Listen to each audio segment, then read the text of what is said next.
Bonjour Pape Diallo et bienvenue dans la rédaction centrale, chers lecteurs.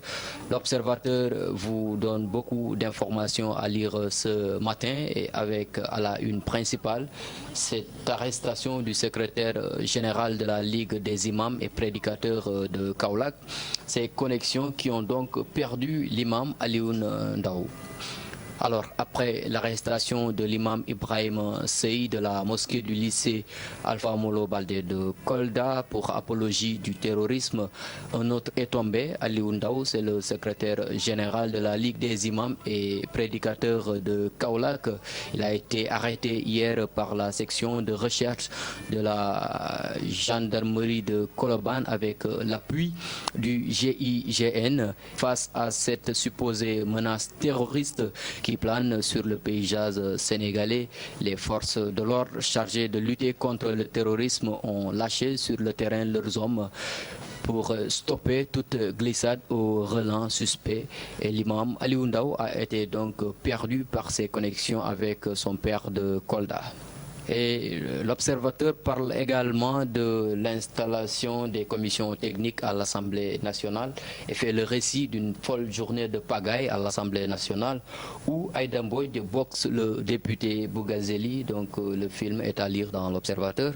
Et notre curiosité nous a mené en Côte d'Ivoire où l'on parle de ces ponts de sang qui relient le Sénégal et la Côte d'Ivoire, des noms sénégalais au visage ivoirien.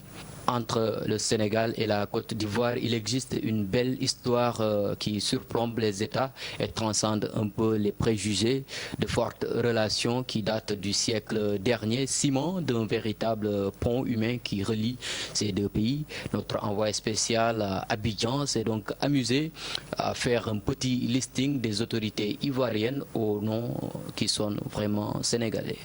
À lire également dans l'Observateur de ce matin un hommage très particulier, celui de Youssou N'Dour à son ami Omar Sankaré, le professeur rappelé adieu. Et en sport, nous parlons d'abord football. Aliou Cissé rendra publique cette semaine la liste des 23 pour la double confrontation face à Madagascar, comptant pour le deuxième tour des éliminatoires de la Coupe du Monde 2018. Cette fois-ci, Aliou Cissé qui nous a habitués à de nouvelles têtes à chaque publication de liste, part avec beaucoup plus de certitude. Après 8 mois et 6 matchs sur le banc des Lions, le sélectionneur du Sénégal devra mettre un terme à cette série pour la prochaine publication. Et la lutte, le sport de chez nous s'invite également à la une de l'Observateur de ce matin, et c'est Diène Diouf Kaïré de l'écurie Soumbédioune qui met en garde son prochain adversaire Boy Sey de New York où il prépare son prochain combat. Diène Diouf Kaïré donne de ses nouvelles, et le fils de l'ancien lutteur Boy Kaïré qui assure s'être bien préparé au pays de l'oncle Sam et y avoir même appris d'autres sports de combat, demande à son adversaire de se préparer en conséquence, comme quoi Boy Sey est averti. Voilà donc de façon détaillée le menu de l'Observateur de ce jour. Beaucoup d'informations à lire. Bonne lecture à toutes et à tous.